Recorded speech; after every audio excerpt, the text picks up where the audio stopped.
하나님 말씀을 보도록 하겠습니다. 하나님 말씀은 요한복음 2장 13절부터 22절까지입니다.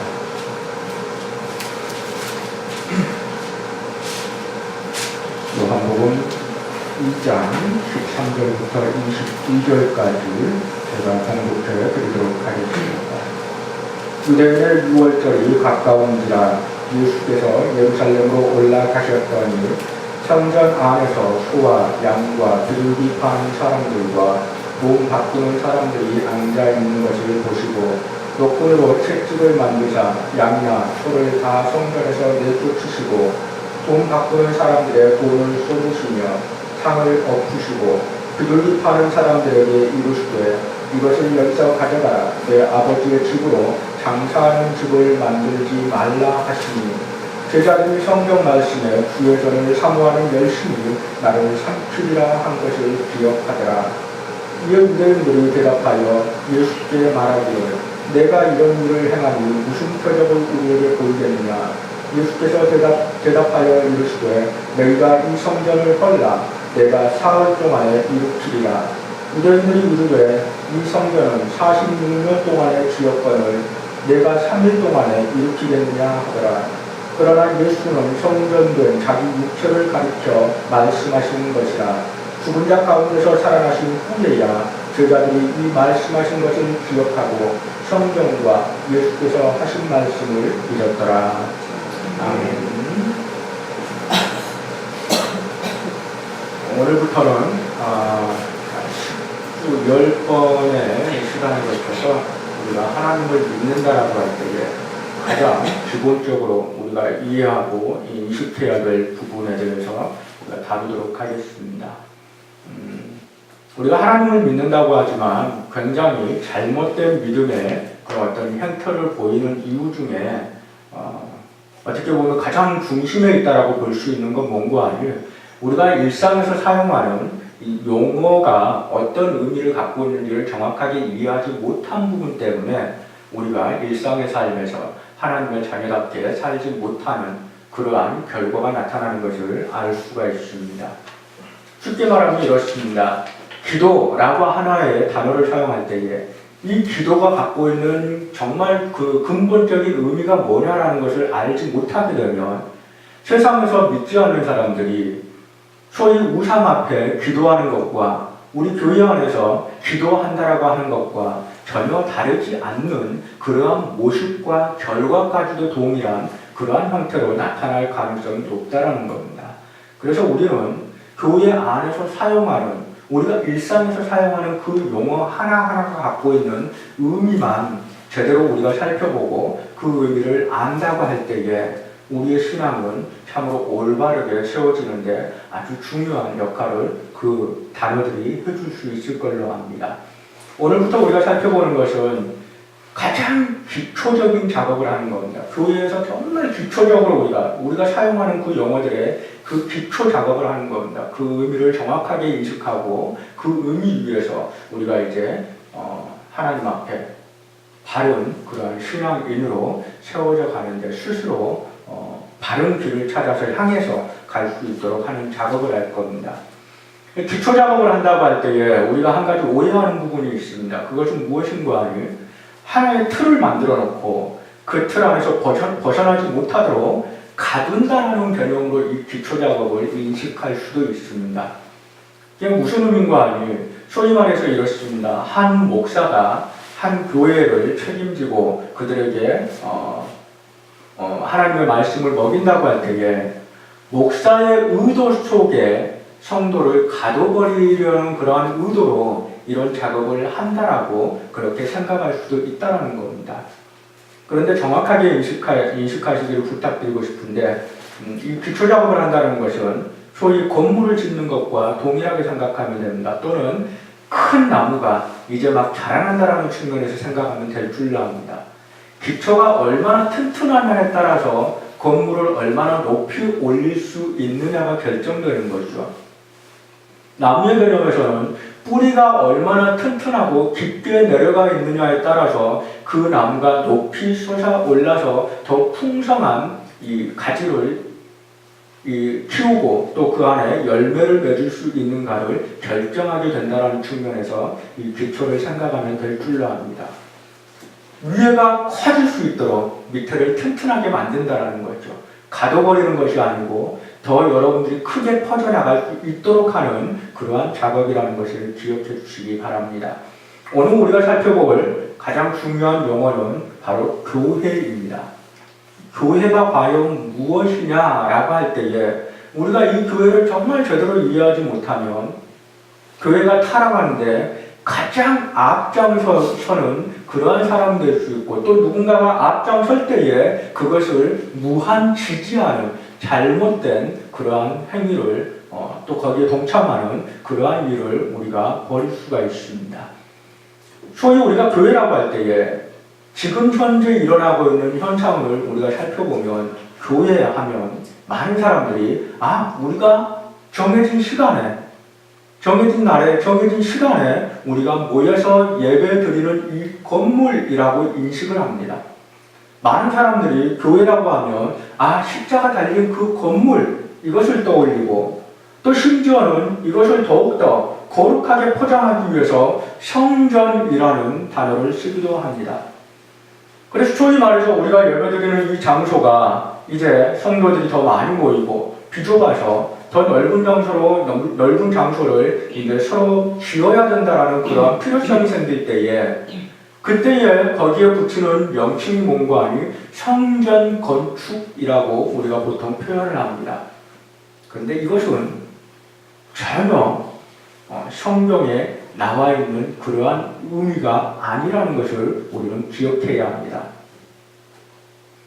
무음이나 또는 어떤 그 의미를 정확하게 파악하지 못하는 그러한 개념에 성경에 나와 있는 용어를 덧붙였을 때에 이것이 갖고 있는 굉장히 타락의 가능성이 굉장히 높아진다는 것을 우리는 명심해야 될 줄로 압니다. 성전 건축이 왜 그토록 잘못된 용어인지를 우리가 이제부터 살펴보면서 과연 교회가 무엇이냐라는 것을 우리가 정확하게 정의를 하고자 합니다. 성경이 우리에게 가르쳐주는 성전이 무엇이냐라는 것을 먼저 살펴볼 겁니다. 하나님께서 우리 인간을 창조하셨습니다. 인간을 창조하시고 하나님께서 그 인간을 아름다운 에덴이라는 동산에 거하게 하셨습니다. 그런데 그 에덴 동산이 갖고 있는 가장 중요한 특징이 무엇이냐라고 했을 때에 너무나 많은 우리 성도들이 놓치고 있는 부분이 있는데 가장 중요한 특징이 뭔가 아니 기억하시기 바랍니다. 하나님이 거기에 함께 하셨다는 것이 가장 중요한 특징입니다. 하나님이 그토록 놀라운 그 복을 그들에게 주셨습니다. 하나님이 함께 하시는 복. 그런데 그 복을 아담과 하와가 온전히 누리지 못하고 얼마 가지 않아서 그들이 범죄를 하게 됩니다. 범죄하는 순간 그들이 한 행위에서 가장 부각되는 행위가 우리에게 눈에 보이는데 그것이 무엇인가 하니 그들이 하나님의 눈을 피해서 숨었던 일이 바로 그들에게 나타난 행동의 가장 부각되는 내용이었습니다. 그들 스스로 피했을 뿐만 아니고 이제 하나님으로부터 그들은 하나님과 함께하는 그 복을 차단당하게 된다는 것을 우리는 보게 됩니다. 그런데 그 차단된 것에서 하나님께서는 그대로 내버려두지 않으시고 내가 너희를 구원하겠다라는 하나님의 약속을 주십니다. 그리고 그 약속이 아브라함으로부터 이제 집중적으로 시작돼서 점점 커져가더니 한 민족을 이루게 되고 결국에는 그 민족을 하나님께서 하나님 백성으로 완전히 인식하도록 그렇게 만드는 역사가 나타납니다. 그것이 출애굽입니다.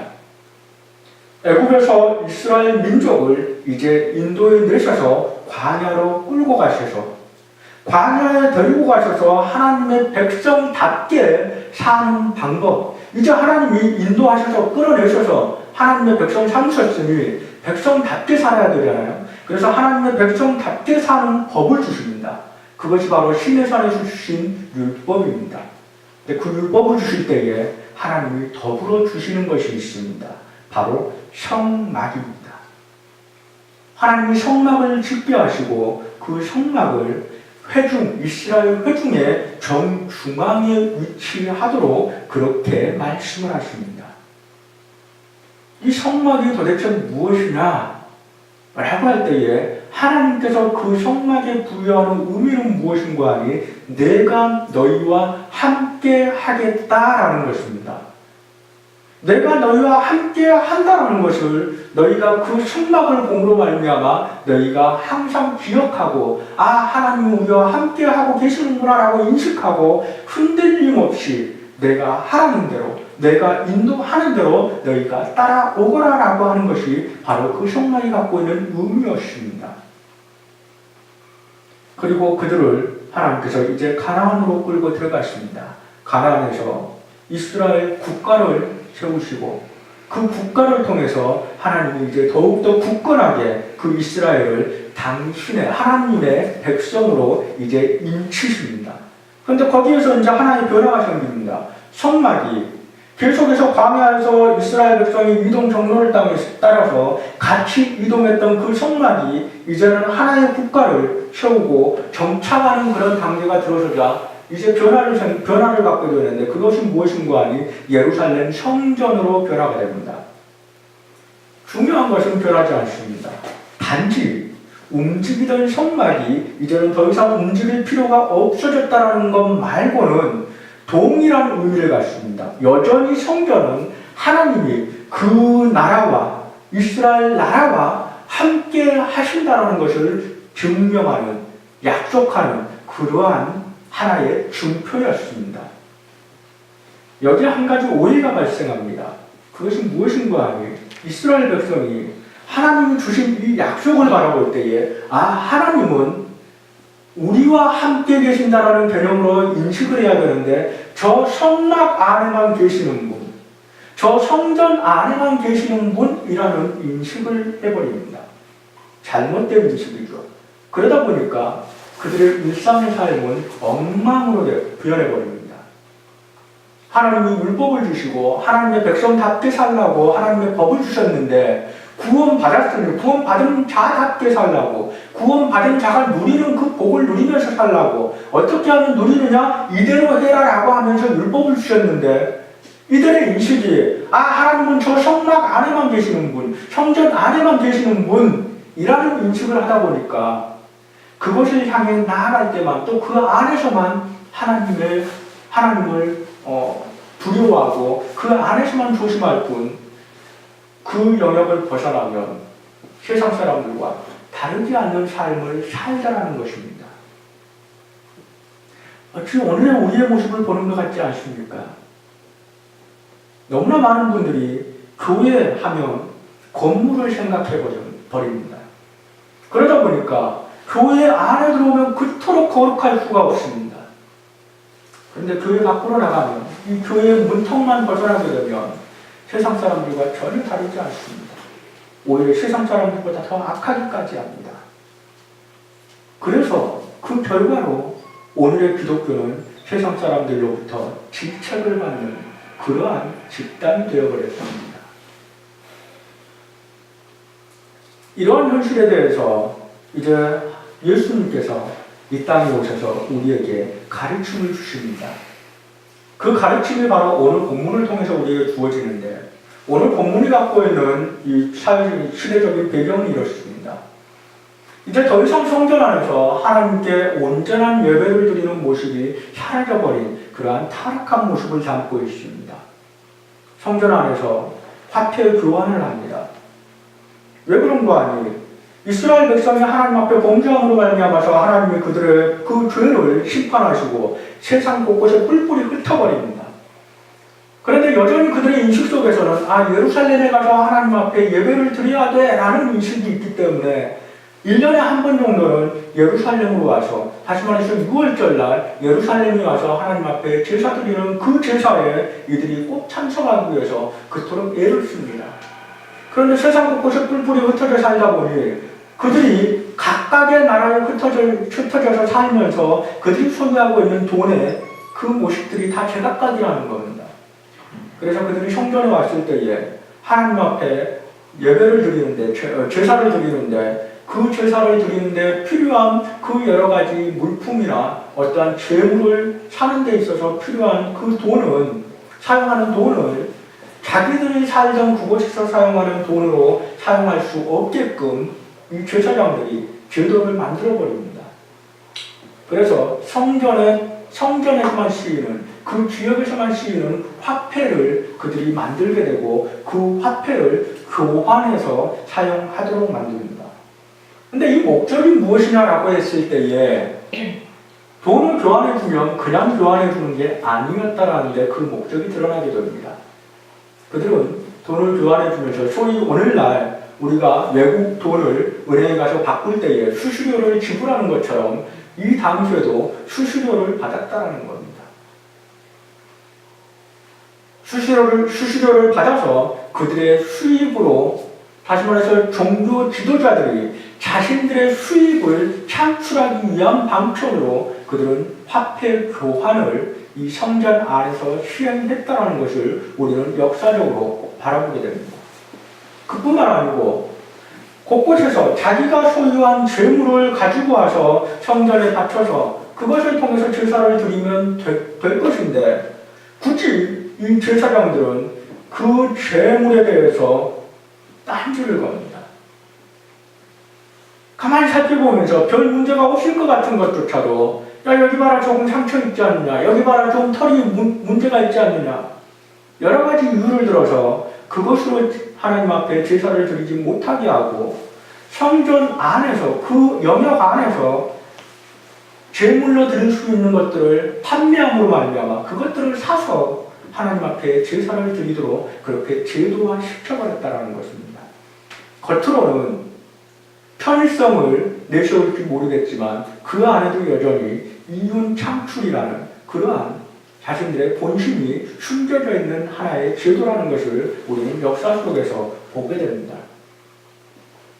이 모든 현상들을 우리가 염두에 두고 지금 이 성전을 우리가 살펴봤을 때에 지금 예수님 당시의 성전은 더 이상 하나님의 백성이라는 측면에서 제사드리는, 예배드리는 장소가 아니었다는 것을 우리는 알 수가 있습니다. 이제 성전은 종교 지도자라는 그러한 어떤 특정 타이틀을 가진 자들이 그들의 욕망을 충족시키기 위한, 다른 측면으로 말하면 그들이 하나님으로부터 인정받은, 하나님의 권한을 위임받은 자라고 생각하고 있는 일반 백성들의 그 모든 것들을 영적인, 육적인 착취를 하기 위한 하나의 장소가 되어버렸다는 것을 우리는 알게 됩니다. 이에 대해서 예수님께서 분노하시고 그들을 향해서 질책하시는 것이 바로 오늘의 이 본문의 이 모습입니다. 죄물로 판매되는 그 모든 것들을 쫓아내버리시고 환전하는 그 테이블을 하나님께서 뒤집어 엎어버리십니다. 그리고 장사하는 모든 사람들마저 하나님 앞에, 하나님의 전에서 쫓아내버리면서 심히 진노하시는 그 모습을 보입니다. 예수님께서 이렇게 진노하실 때에 그곳에 있던 유대인들이 예수님을 향해서 질문을 합니다. 당신이 이렇게 하는 권한이 도대체 누구로부터 왔느냐? 그 증거를 우리에게 보여달라. 네가 이렇게 한다는 것은 너한테 무슨 권한이 있으니까 이런 일을 할 거 아니냐? 그러면 그 권한은 도대체 무엇이냐? 그 증거를 보여달라. 라고 할 때에 예수님께서 이제 그들에게 대답을 하십니다. 너희가 이 성전을 헐라. 내가 3일 만에 다시 세우리라. 라고 말씀하십니다. 여기에 대해서 유대인들이 다시 반문을 합니다. 아니, 46년 동안나 지었던 성전인데 이것을 헐고 나면 3년 만에 짓겠다고? 이에 대해서 예수님께서 확정적으로 말씀하신 것이 오늘 우리가 읽은 본문의 21절에 나옵니다. 이것은 예수님께서 자기의 몸에 대해서, 성전된 자기 몸에 대해서 말씀하신 것이었다라고 분명하게 밝히고 있는 것을 우리가 보게 됩니다. 도대체 성전이 무엇이길래 그런데 그것을 헐면 3일 만에 세우겠다고 하시고 그것이 무엇이길래 바로 예수님 자신이라고 그것을 선포하고 계시느냐. 우리가 구약을 살펴볼 때, 성경을 살펴볼 때에 성막과 거의 발전적인 측면에서 성전이라는 것을 우리가 살펴볼 때에 그것이 갖고 있는 의미가 무엇이냐? 건물로서의 의미가 아니라 그것을 통해서 일반 이스라엘 백성들이 하나님이 우리와 함께 하고 있구나라는 것을 인식하도록 하는 것에 그 의미가 있다는 것을 먼저 살펴보았습니다. 그리고 예수님께서 이제 선언하고 계시는 겁니다. 그 성전을 헐라. 너희 눈에 보이는 그 성전을 헐어버려라. 내가 성전을 세우겠다. 얼마 만에? 3일 만에. 성전이 하나님이 우리와 함께 하신다라고 할 때에 도대체 예수님이 누구시냐를 살펴보면 우리는 이사야서로 넘어가서 이사야서 7장에서 우리는 놀라운 하나님의 계시를 발견하게 됩니다. 하나님께서 그곳에서 이사야를 통해서 예언하시는데 이스라엘 백성의 범죄로 말미암아서 하나님께서 심판하신다는 말씀을 주십니다. 그런데 단지 심판하실 뿐만 아니고 하나님께서는 그들과 약속하셨던 아브라함을 통해서 약속하셨던 그 약속을 지키실 것인데 그 약속의 증표가 무엇이냐라고 할 때에 임마누엘이라는 그 하나의 단어를 하나님께서 이사야를 통해서 주시는 것이 바로 7장을 통해서 나타납니다. 이사야서 7장에 나타나 있는 그 임마누엘이 과연 무엇이냐? 이것은 합성어입니다. 임이라는 이 단어가 히브리어로 함께라는 겁니다. 마누라고 할 때에 이것은 우리입니다. 우리. 엘이라는 것은 하나님을 칭하는 그러한 아주 거룩한 단어입니다. 그래서 우리가 성경 속에 보면 엘이라는 단어가 붙어서 여러 가지 그 용어들이 나오는 것을 볼 수가 있습니다. 엘로힘, 엘샤다이, 여러 가지 엘이라는 단어가 붙어 있는데 그 엘이라는 단어가 붙어 있는 것은 하나님, 여호와가 거기에 함께 한다라는 의미를 갖고 있습니다. 임마누엘 이 단어를 우리가 합쳐보면 하나님이 우리와 함께 하신다라는 것이 바로 그 단어가 갖고 있는 의미입니다. 하나님이 왕을 우리에게 주실 것인데 그 왕이 누구냐라고 했을 때에 임마누엘이라는 겁니다. 그것이 성취된 것이 예수 그리스도요. 예수 그리스도가 우리에게 의미하는 바가 임마누엘이라는 측면에서 봤을 때에 하나님이 우리와 함께 하신다라는 그러한 의미를 가진 분이 예수 그리스도라는 겁니다. 자, 생각해 보시기 바랍니다. 성막, 성전, 예수 그리스도가 갖고 있는 임마누엘이라는 이름 모두 공통적으로 갖고 있는 그 안에 눈을 흐르고 있는 의미가 무엇입니까? 바로 하나님이 우리와 함께 하신다는 것입니다. 그 예수님께서 바로 임마누엘, 성전과 성막과 성전의 완성체였던 겁니다. 그 당시에는 하나님이 직접 우리와 함께 하지는 않았지만 성막을 보면서 성전을 보면서 하나님이 우리와 함께 하고 있구나라는 것을 인식했습니다. 보지는 못했지만 하나님은 우리와 함께 한다는 것을 보지는 못했지만 성막을 보고 성전을 보면서 하나님이 우리와 함께 하고 계셔 라는 것을 인식할 수 있는 그러한 형태를 하나님께서 우리에게 허락하셨던 겁니다. 근데 이제는 예수님께서 직접 이 땅에 오셨습니다. 하나님 되신 그분이 직접 오셔서 직접 함께 하시고 계시는 상황에서 내가 바로 성전이다라고 선언하고 계시는 겁니다. 이보다 더 완벽한 게 어디 있겠습니까? 성전은 하나님이 우리와 함께 한다는 의미를 갖고 있다는 것을 기억하시기 바랍니다. 그리고 그것의 완성은 실제로 함께 하시는 그 하나님 예수 그리스도를 통해서 완성됐다는 것을 기억하시기 바랍니다. 그런데 유대인들이 그 예수님을 죽여버렸습니다. 그들 손으로 성전을 허물어 버렸던 겁니다.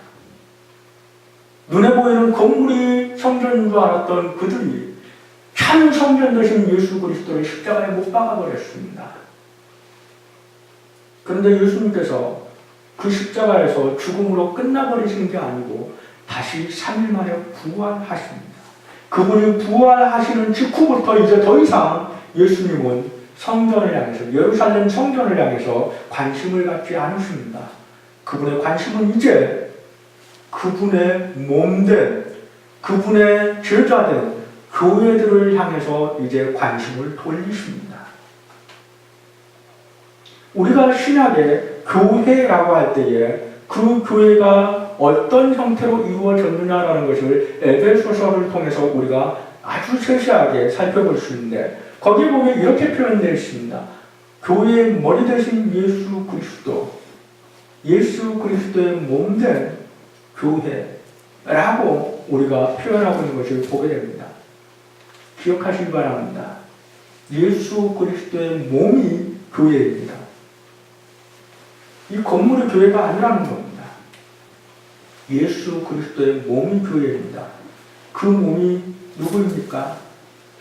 예수 그리스도를 믿는 믿음의 백성들이 바로 교회인 것입니다. 우리들이 교회입니다.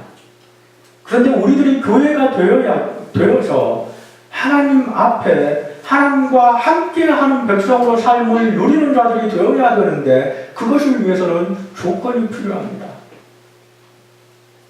우리가 하나님과 동행할 수 있겠습니까? 우리가 하나님의 그 몸된 교회가 될 수 있겠습니까? 불가능하죠. 먼저 필요한 조건은 예수님의 그 죽으심의 공로가 우리의 것이 될 수 있도록 하나님이 우리에게 은혜를 주셔야 됩니다.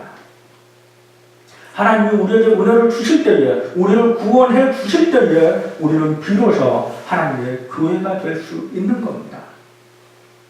그리고 우리가 교회가 되었다면 이제는 우리가 의지적으로 행해야 될 행동이 있습니다. 그것이 무엇입니까? 예수님의 몸된 교회답게 그 머리를 따라야 되는 것입니다. 아, 나 교회야. 나 이제 구원받았어. 구원받았으면 이제 내 마음대로 살면 돼 라는 생각을 갖는 사람은 교회가 아닐 가능성이 높습니다. 교회가 되었다면, 몸이 되었다면 이 몸은 무엇에 의해서 움직이는 것이겠습니까? 머리에 의해서 움직이는 것이 몸입니다. 머리와 상관없이 몸이 움직인다는 것은 병원 가야 될 일이고요. 정상이 아닌 겁니다. 뇌가 지시하는 대로, 머리가 지시하는 대로 몸이 제대로 움직여야지 그것이 건강한 몸이요, 그것이 교회라는 측면에서 봤을 때 건강한 교회, 바른 교회, 참 교회가 될 수 있는 겁니다. 자, 우리 교회 이름을 정할 때에 굉장히 오랫동안 고민을 했습니다. 거의 3년이라는 시간 동안 고민을 했습니다. 교회 이름 정하는데.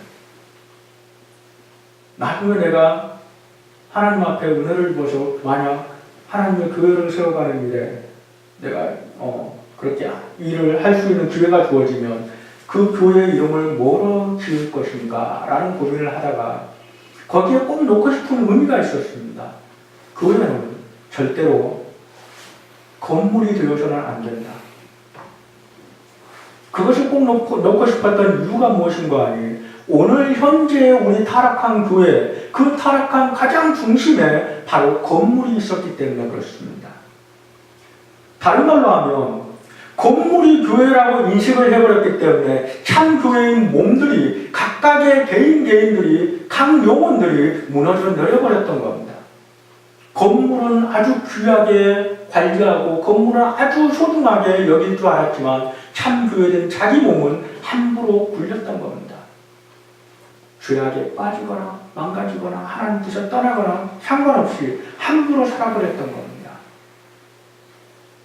그 인식을 바꾸는데 우리가 지금 제가 지금 그 이름부터 그 의도를 담았으면 좋겠다라는 생각을 했습니다.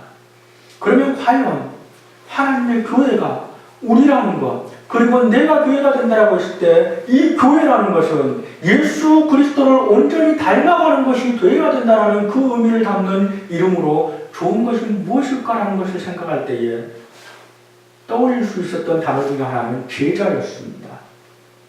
그런데 제자와 교회가 동일하다는 의미를 그 안에 포함시키고 싶었습니다. 그래서 정확하게 표현하면 Church as Disciple입니다. 교회 즉 제자입니다.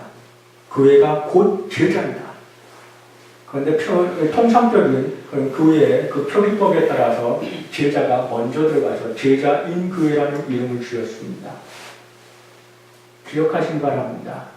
교회는 건물이 아니고 제자된 하나님의 백성입니다. 우리가 교회입니다.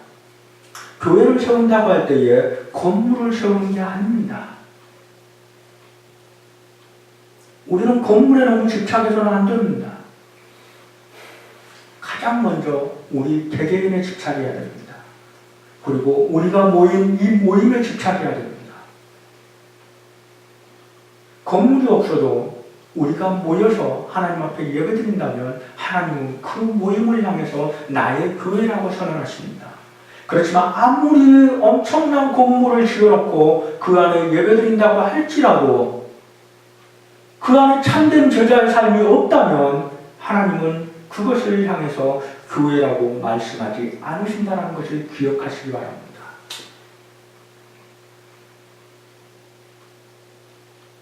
우리가 하나님 앞에서 교회로서 온전히 세워진다고 할 때에 이제 더 이상 이 건물에 우리의 눈을 돌리는 것이 아니고 우리 각각 개인의 그 영혼과 우리 개인의 그 일상의 삶으로 눈을 돌리는 하나님의 백성들이 되었으면 좋겠습니다. 그런 의도를 제가 몇 곳에 이렇게 일종의 표식으로 보이도록 이렇게 해놓은 것이 있습니다. 우리 교회를 들어오게 되면 우리 교회에 들어오는 그 입구에 이렇게 안내문이 하나 붙어 있습니다. 그 안내문을 관심 있게 보신 분은 이렇게 붙여놨네 하고 아마 한 번쯤은 생각해 보셨을 줄로 압니다. 이곳은 제자인 교회 예배당입니다라는 그러한 표식을 이 철문 앞에 붙여놓은 것을 혹시 보셨는지 모르겠습니다. 여기는 제자인 교회, 제자된 교회들의 예배당입니다. 여기는 교회가 아니고 예배당입니다. 예배 드리는 장소입니다. 이곳이 교회가 아니고 이곳에서 예배드리는 우리가 교회입니다. 굳이 신학적으로 우리가 설명을 하자면 유형의 교회, 무형의 교회라고 우리가 보통 표현을 합니다. 유형의 교회는 무엇이냐라고 했을 때에 눈에 보이는 교회를 말합니다. 소위 말해서 건물, 그 안에 모여있는 성도들, 이것을 유형의 교회라고 하고 무형의 교회는 무엇이냐라고 했을 때에 하나님만이 보시는 참된 교회, 모여있기는 모여있지만 그게 정말 하나님의 교회냐라고 했을 때에 모른다는 겁니다. 하나님이 정말 속속들이 보시고 그 중에 일부를 향해서 또는 완전히 그것을 다 무시해버리고 오히려 다른 곳에서 하나님은 교회를 찾으실 수 있다는 거죠. 우리 역시 하나님의 눈으로 교회를 보기를 애쓰시기를 여러분들에게 부탁을 드립니다. 남들처럼 모였구나, 하나님 믿는데 교회네 라고 쉽게 판단하는 것이 아니고 정말 우리가 가는 곳마다, 우리가 모이는 그곳마다 또는 일상의 삶에서 이 한 영혼 한 영혼이 어떻게 살아가는가를 면밀히 살펴보고 그가 어떠한 기준으로 이러한 선택들을 하는가를 면밀히 살펴보고 참 교회인가 아닌가를 판단하는 여러분들이 되시기를 바랍니다. 먼저는 나 자신부터 내가 과연 하나님의 뜻대로 행하기를 힘쓰는 참된 교회인가? 이것을 먼저 살펴보는 여러분들이 되시기를 부탁을 드립니다. 이제 마지막으로 용어를 한번 다시 살펴보도록 하겠습니다. 더 이상 성전은 없습니다. 이제 성전이라는 용어는 우리에게 이제 더 이상 존재하지 않습니다. 그것은 역사 속에 존재하는 용어입니다. 성전은 이제 더 이상 없고 예수 그리스도로 말미암아서 이제 완전히 그 하나님의 어떤 관심이 옮겨져 버렸는데 그 옮겨진 장소가 무엇인가 하니 이제 우리가 써야 될 용어는 교회입니다. 그러니 성전 건축이라는 용어를 더 이상 우리가 쓰지 않았으면 좋겠습니다. 교회이고 우리가 예배드릴 장소가 필요해서 혹 하나의 건물을 지은다면 예배당 건축이라는 용어로 우리가 바꿔 사용하기를 부탁을 드립니다. 그 장소를 너무 거룩하게 그렇게 신성화시키지 마시기 바랍니다. 그것은 단지 우리가 예배드릴 장소일 뿐입니다. 좋으면 좋겠지만 사치가 그 안에 보여서는 안 될 줄로 압니다. 이 공감대가 우리 안에 형성되기를 바랍니다. 화려해야 돼. 좋아야 돼. 남들 보기에도 와 할 정도로 그렇게 좋은 건물이어야 돼. 비싸게 지어야 돼. 그것이 타락의 시작이었다는 것을 기억하시기 바랍니다. 세계사를 통해서 봐도 교회가 가장 타락했을 때에 가장 화려한 소위 말하는 성전들이 건축됐다는 것을 기억하시기 바랍니다. 그것들을 건축하는데 필요한 돈이 없어서 결국은 면제부가 아주 활개쳤다는 것을 우리는 또한 역사 속에서 발견할 수 있게 됩니다. 역사를 통해서 우리는 배워야 될 줄로 압니다. 오늘 우리가 살아가는 데 있어서 우리가 역시 교회로서 타락하지 않기 위해서 우리는 건물에 대한 집착을 가장 먼저 버려야 됩니다. 필요한 만큼만, 모여서 예배 드릴 수 있을 만큼만 우리에게는 장소라는 개념으로 건물이 필요할 뿐입니다. 그 이상에서는 더 이상 거기에 돈을 낭비할 이유가 없습니다. 하나님 앞에 드려진 모든 예물은 최우선순위로 한 영혼을 살리는데 투자되어야 되는 것이 바로 교회가 하나님의 맡겨주신 재물을 사용하는 가장 바람직한 방법이라는 것을 기억하시기 바랍니다. 성전은 더 이상 없습니다. 이제 우리에게는 교회만 있을 뿐입니다. 그 교회는 바로 우리고, 우리가 온전한 교회가 되기 위해서는 예수 그리스도의 제자 되어야 됩니다. 그것이 바로 교회입니다. 이 교회라는 개념만 정확하게 갖고 있으면 아마 우리가 타락하는 데 있어서 가장 큰 어떤 영역이 될 수 있는 그런 돈이라든지 외형이라든지 이런 측면에 있어서의 잘못된 선택을 우리가 막을 수 있을 줄로 압니다. 오늘 이 말씀을 가지고 우리 모두 참으로 하나님께서 기뻐하시는 그 교회를 목표로 한 길, 같은 길을 가는 믿음의 동역자 되기를 주님의 이름으로 축복합니다. 기도하겠습니다.